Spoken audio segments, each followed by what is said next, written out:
I'm Deepah Mehta. I was born in Amritsar, India, and came to Canada in 1976. I'm a filmmaker.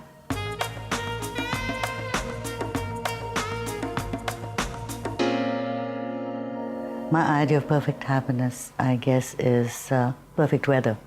Summer all year round, a beautiful garden, my daughter being happy, my parents being well.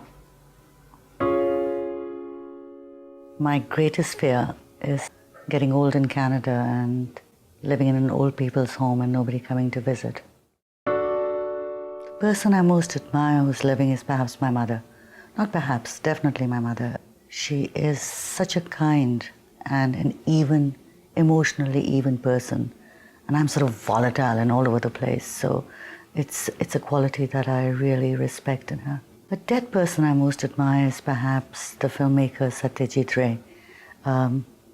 A filmmaker who's sort of internationally renowned, and made these beautiful, simple, and yet very complex films, black and white.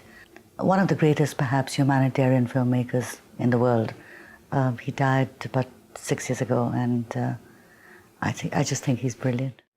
The characteristic that I most dislike in myself is that I'm a compulsive cleaner. I drive my family insane, and in the process I drive myself insane. I mean, I can't see Windex without using it. The characteristic I most dislike in others is hypocrisy. When you're dealing with people who are hypocrites, you really just don't know where you stand, and I guess maybe being a film director, I always like to know where I am, so hypocrisy really bugs me. Oh, I'm definitely excessive about cleaning. I mean, it's ludicrous. My daughter calls me anal. I mean, I drive her insane. One of the most overrated virtues, perhaps, is being pious. It's so irritating. I mean, I don't find piety in any sense attractive. I think I lie either to protect myself or in order not to hurt somebody. I mean, if somebody's looking awful, I mean, I'd never say, God, you're looking awful. I mean, it's much easier to just say, you're looking different. I try not to lie because you always end up, at least I always end up by contradicting myself, so it's much easier to tell the truth. But when I do lie, it's usually about stuff like that. Well, that's an easy one. The talent that I would like to have the most, which I really don't have, is that I'm tone deaf. I'd love to be able to sing.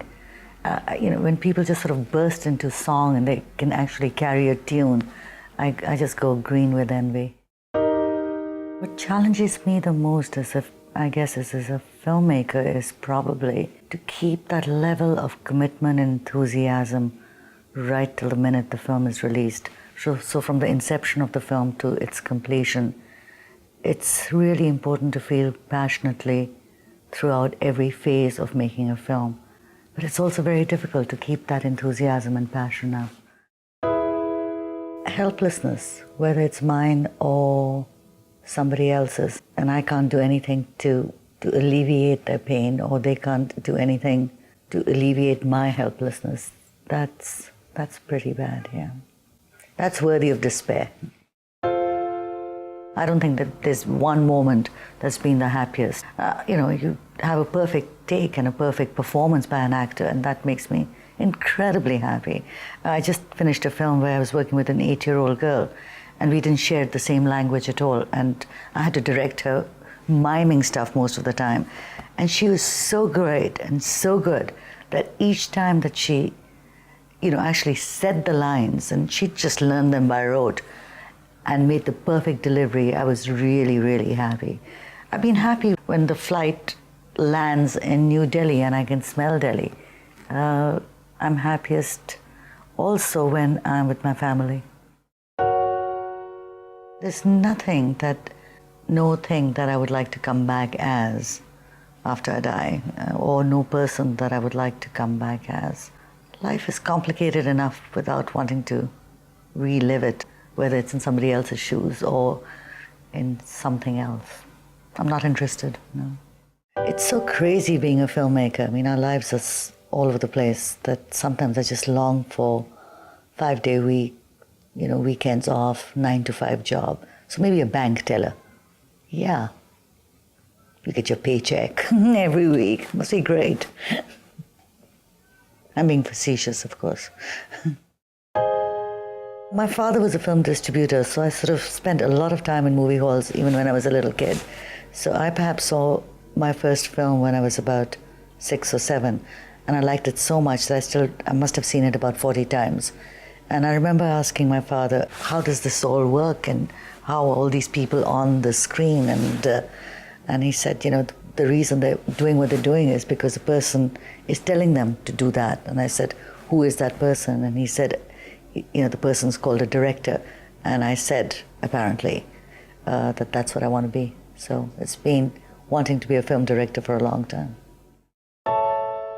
As an immigrant to Canada, it's taken time to feel secure and safe in another country that's not your original place of birth or your homeland. And I've thought about it very often, and that why now do I feel safe and secure in Canada?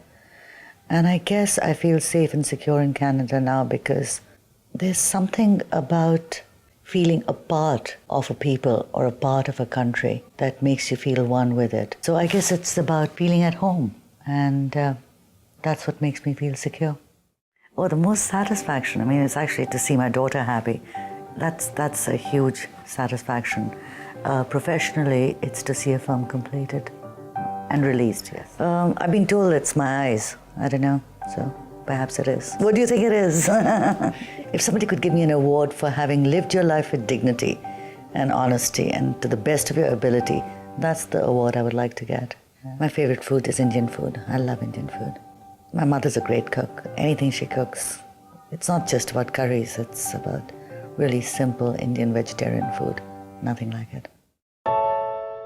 My present state of mind is preoccupied. I'm in the middle of editing a film, so it's wanting to complete it. So it's one of being preoccupied.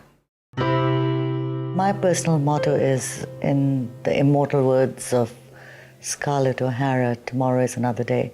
And I think there's a lot of wisdom in that, because if we can't get or achieve what we wanted to today, we tend to despair. And I think that tomorrow the sun will rise, and we can conquer our demons, or the ones we couldn't defeat today. Tomorrow is another opportunity to do that. It's about perseverance, I guess.